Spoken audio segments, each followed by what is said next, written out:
Louis XIV, the resplendent Sun King, epitomized European monarchy, with his court serving as the very center of the world. Yet even an absolute monarch held no dominion over his own body. In 1686, shrouded in the strictest secrecy, this powerful king confronted a malady rarely spoken of aloud, a tormenting anal fistula. Medicine of that era was a battleground dominated by charlatans, and surgery was a butcher's trade, more likely to kill than to cure. Any intervention was practically a death sentence. Nevertheless, Louis decided to proceed. His court surgeon, Charles-François Félix, took an unprecedented step. He developed a new technique, performed an operation that could easily have ended in disaster. Yet, he succeeded. The king survived. He recovered. And this event, this single desperate act, transformed not only the monarch's fate, but the entire history of medicine. From that moment, surgery became a science. Thus, it was a royal illness that paradoxically gave birth to modern surgery. This was no sudden flash of genius. It was the result of acute necessity, courage, and immense risk. Great discoveries are rarely born in a vacuum. More often, they are a response to a challenge the world presents to humanity. For a long time, medicine remained steeped in profound ignorance and ancient dogmas. It was a world where healing was a matter of chance, not knowledge. Doctors, robed in academic gowns, preached theories based on the works of ancient thinkers like Galen and Hippocrates. Their methods? Bloodletting, enemas, herbal concoctions, poultices, and prayers. A diagnosis often sounded like a death sentence, and treatment felt like a powerless ritual. Surgery, meanwhile, was not the domain of scholars but of craftsmen. Barber, surgeons who wielded scalpels and saws without anesthesia or any understanding of hygiene. Every open wound carried the threat of death. To stop bleeding, wounds were cauterized with hot irons or doused with boiling oil, an act of torture rather than healing from which patients rarely survived. Pus, draining from wounds, was not considered a sign of infection, but a praiseworthy companion to recovery, as doctors believed it signified the body cleansing itself of evil humors and fighting off disease. In this world, where pain was the norm and death a frequent visitor, progress seemed unthinkable. Any deviation from old dogmas was persecuted. Experience was ignored, observation dismissed if it didn't align with centuries. Old texts. The medical community was closed, minded, dogmatic, and utterly helpless in the face of the simplest ailments. Surviving any intervention was a miracle, not a result of skill, but of blind luck. It was in this era, amidst blind luck and helplessness, that a man emerged whose hands were stained with blood, but whose mind refused to conform to dogma. His name was Charles-François Félix. He wore no scholar's robe and quoted no ancient Greeks. Félix was a surgeon, a practitioner, a craftsman whose training occurred not in lecture halls, but at the operating table. His university walls were the Parisian hospitals, places where despair hung heavier in the air than the stench of pus. Every day he witnessed patients whose bodies were ravaged by ulcers, wounds that festered and killed more slowly than the scalpel itself. He saw Barber, surgeons, his colleagues, cauterizing wounds with hot irons, or pouring boiling oil into them, not as aid, but as torture, after which almost no one survived. Félix observed. He watched doctors, with their arrogant demeanor, prescribe bloodletting and administer enemas, further weakening already frail individuals.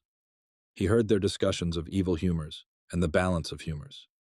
But reality screamed a different truth. These methods simply did not work.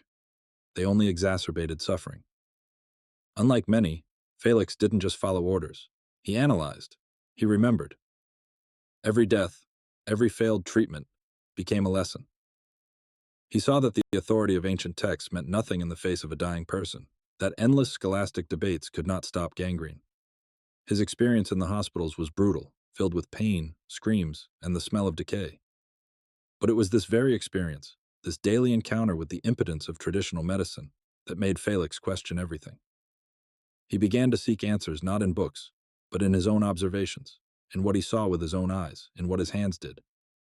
He was ready for a challenge, ready to break the established order, though he didn't yet know how.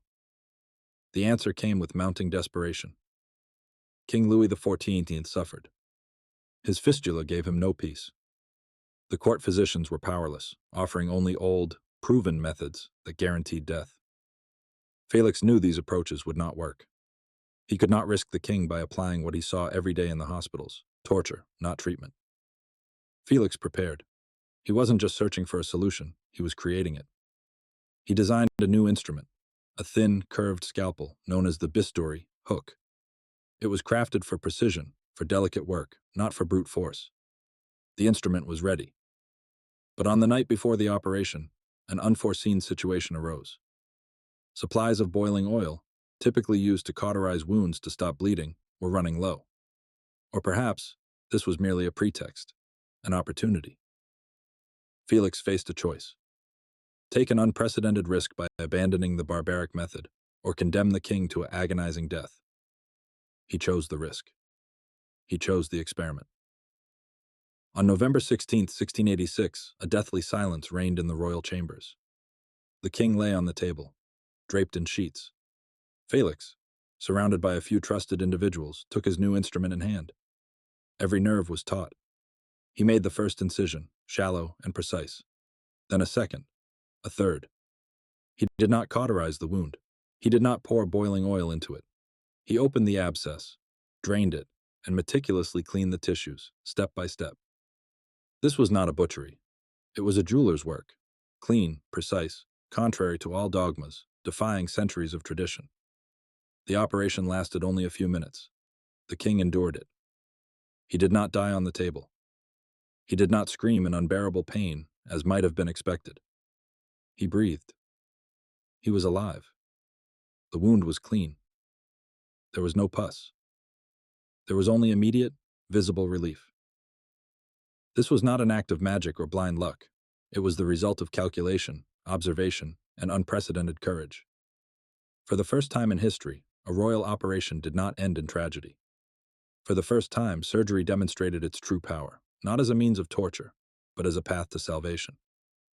This was a turning point, not only for Louis XIV, but for all of medicine. Surgery, which for centuries had been a butcher's trade, suddenly acquired a new face, the face of science. And that face was Charles-François Félix.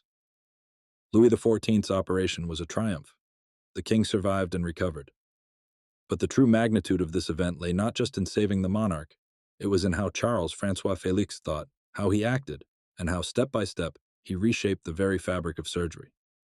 What was his genius? It was that he trusted his own eyes, not ancient treatises. Félix was a pure empiricist. Every dissection, every failed attempt at treatment in the Parisian hospitals was not a condemnation, but a lesson for him. He remembered. He compared. He saw that traditional methods were not just useless, they were lethal. This experience, accumulated over years at the operating table, became his sole textbook. He didn't just observe the agony of patients. He analyzed the causes of their demise. He saw how purulent infections killed after cauterization. He noticed that a clean wound healed faster. These were not mere guesses, but conclusions based on thousands of cases he had witnessed. His new instrument, the bisturi hook, was more than just a piece of metal. It was the embodiment of a new philosophy, a philosophy of precision, of minimal intervention. It showed that a surgeon was not a butcher wielding an axe, but a jeweler working with filigree caution. This curved scalpel, designed for precise, accurate incisions, symbolized a rejection of barbarism. It was proof that one could work quickly, yet not roughly, cleanly, yet not cruelly. But Félix did not stop there. He understood that one successful case was not enough. Knowledge had to be accessible. He took an unprecedented step for his time. He began to publish his observations and methods, not in Latin, the language of scholars and the elite, but in French, his native tongue. This was a direct challenge to the monopoly of the scholastics, a blow to their dogmatism. Now, any practicing surgeon, any barber, surgeon, could read, understand, and most importantly, apply this new knowledge. Medical knowledge ceased to be the sole domain of a narrow circle of initiates. It became the property of craftsmen, those who faced pain and death every day. He didn't just perform the operation, he perfected it. After the royal operation, Félix continued to operate on patients with fistulas. He refined his technique. He sought new, more effective approaches. He learned from every case, even if it wasn't perfect. This was not a one-time epiphany. It was a continuous process of inquiry, analysis, and improvement.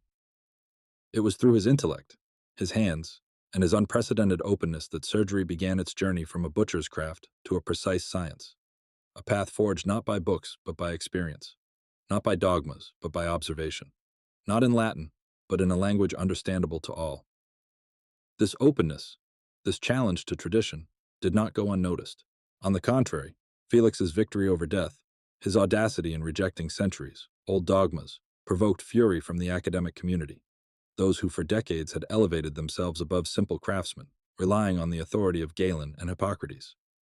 To them, Charles-François Félix was not a genius, but an upstart, merely a barber, surgeon who dared to challenge their world built on books and titles.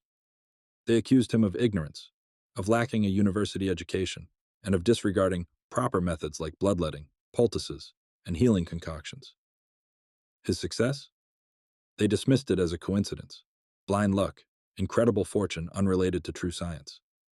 They claimed the king's wound healed on its own, or through prayers, but certainly not thanks to the hands of a simple craftsman who neither quoted Plato nor wrote treatises in Latin. Rumors and insinuations spread. Professors from the Sorbonne, members of the Royal Academy of Surgery, attempted to block his publications.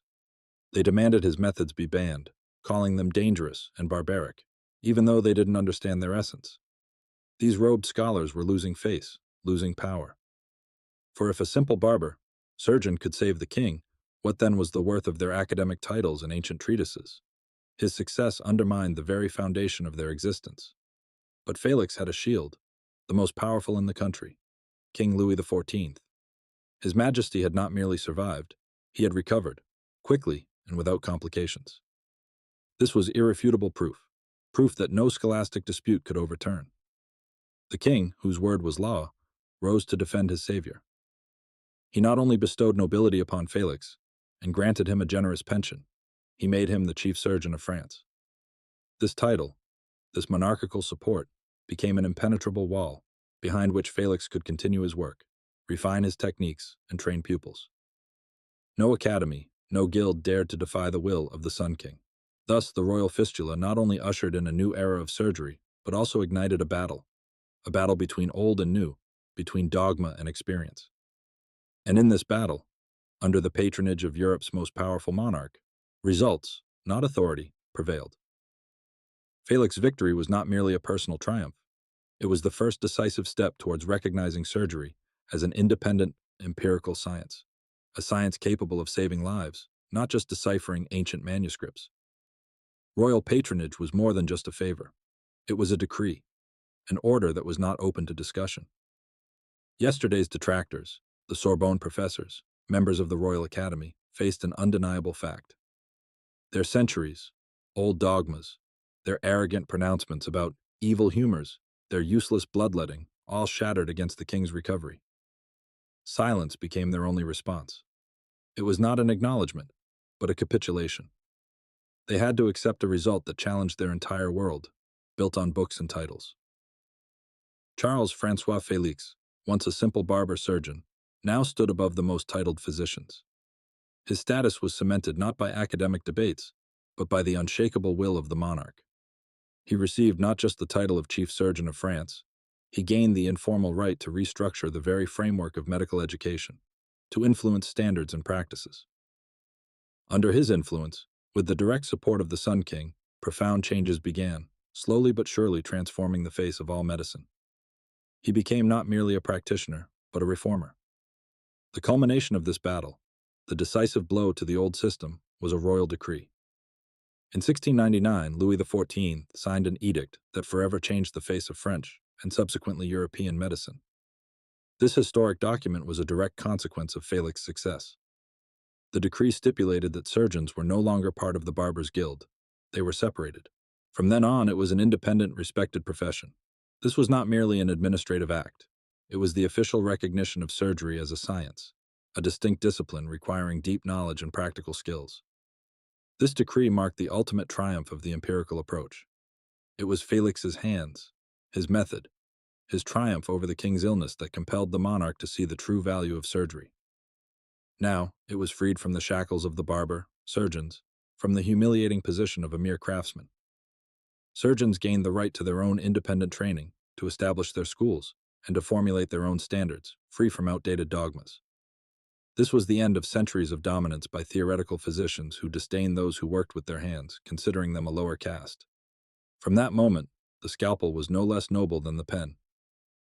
As the king's chief surgeon, Felix became a living symbol of this new era. He was no longer an outcast mocked for his lack of university degrees. His authority was now undeniable. He dictated new rules. He trained students, imparting his empirical knowledge, his approach based on observation, precision, and hygiene. His methods, once considered barbaric, became the standard. It was he, thanks to royal support, who was able to solidify these new principles, transforming surgery from a crude craft into a precise and respected profession. Thus, a single, seemingly shameful illness of King Louis XIV became an unexpected catalyst, a paradoxical beginning that led surgery out of the darkness of ignorance. From a butcher's trade, it transformed into a precise science. It was not theory that reshaped medicine, nor multi-volume treatises, but acute necessity, the monarch's personal suffering and the courage of one man, a surgeon who trusted his eyes more than centuries, old dogmas. He proved that true progress is born not from scholastic debates, but from results, from the hands of those who dare to see the world differently and to act, even when a king's life hangs in the balance.